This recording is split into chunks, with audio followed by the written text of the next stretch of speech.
médias tournent autour du pot. Dutrisac, lui, rentre dedans. Puis il ressort avec une réponse ou avec la preuve qu'on lui en cachait une. Benoît Dutrisac. David Proulx est avec nous. David, bonjour. Bonjour, Benoît. Alors, premier chapitre de cette nouvelle évangile, la prophétie de David. Oui, effectivement. Donc, hier, on discutait ensemble du hack qu'il y a eu de Hugging Face par OpenAI, puis je t'ai parlé d'un document qui avait été publié il y a 2 ans, qui s'appelait AI 2027. Et ça se voulait une genre de prophétie, de scénario, de qu'est-ce qui pourrait arriver. Puis, ils avaient tout transformé ça dans une belle trame narrative avec tout ce qui implique le sociopolitique, la Chine avec Taïwan, les États-Unis. Puis, tu m'as demandé de t'expliquer ça, donc je vais t'expliquer ça aujourd'hui. C'est important de dire que ce document-là a été écrit par un chercheur en gouvernance chez OpenAI.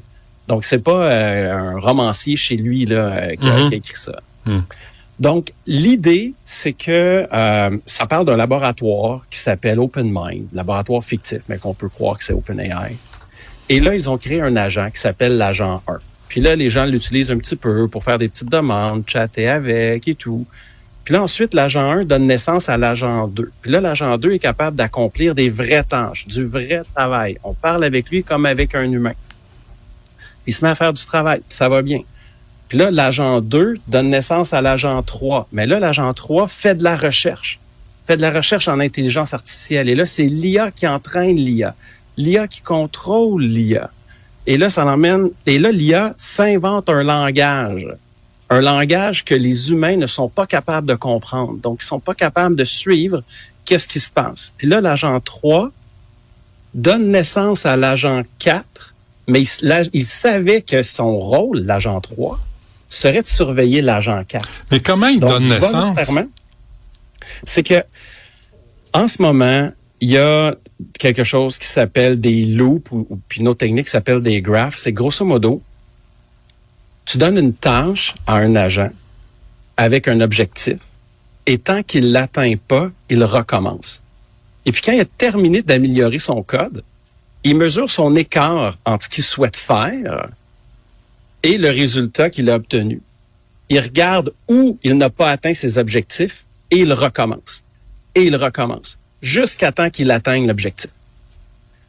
Et là, on est rendu à un point où l'IA entraîne aujourd'hui l'IA.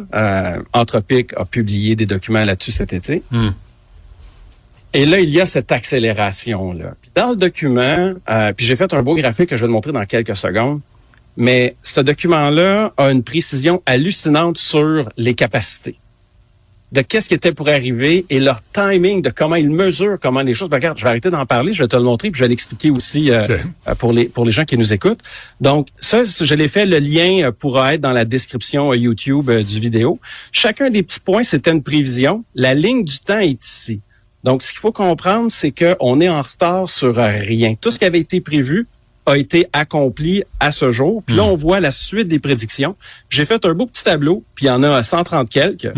Puis on voit, exemple, les dépenses annuelles des centres de données doublent pour atteindre 400 milliards. Ben, c'est accompli à la date prévue. Et puis là, on a la source qui va vers un lien externe qui le dit.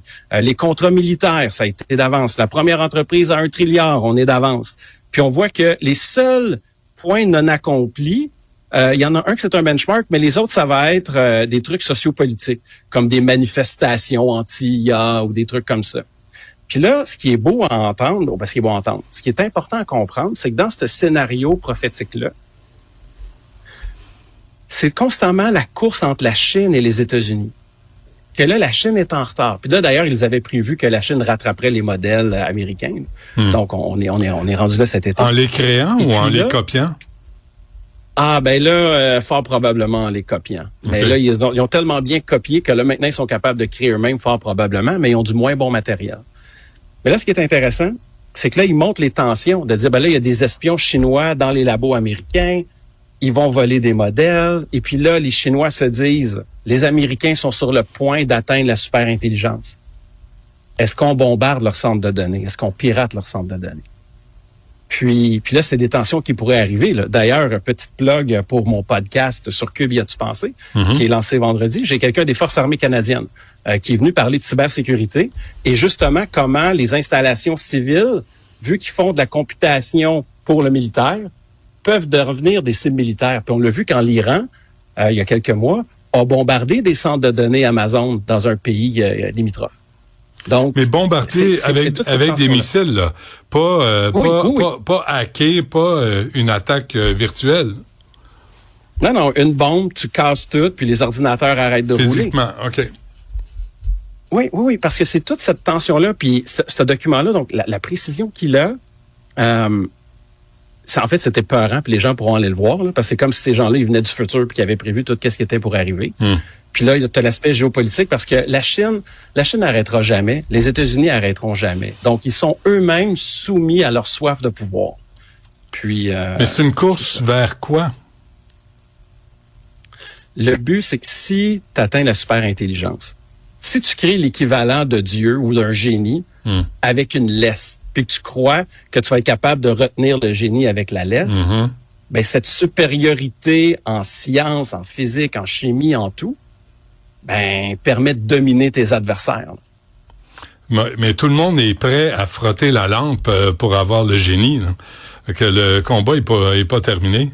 Ben c'est tous ceux qui disent il faut arrêter, il faut réglementer, il faut arrêter l'IA. Il faut arrêter le développement de l'IA. Mais qui va accepter de faire ça? On sait que c'est la bonne chose à faire. Personne. Mais personne va accepter de faire ça. Puis là, ce qu'on va voir cet automne, c'est cette course effrénée-là de développement à l'infini.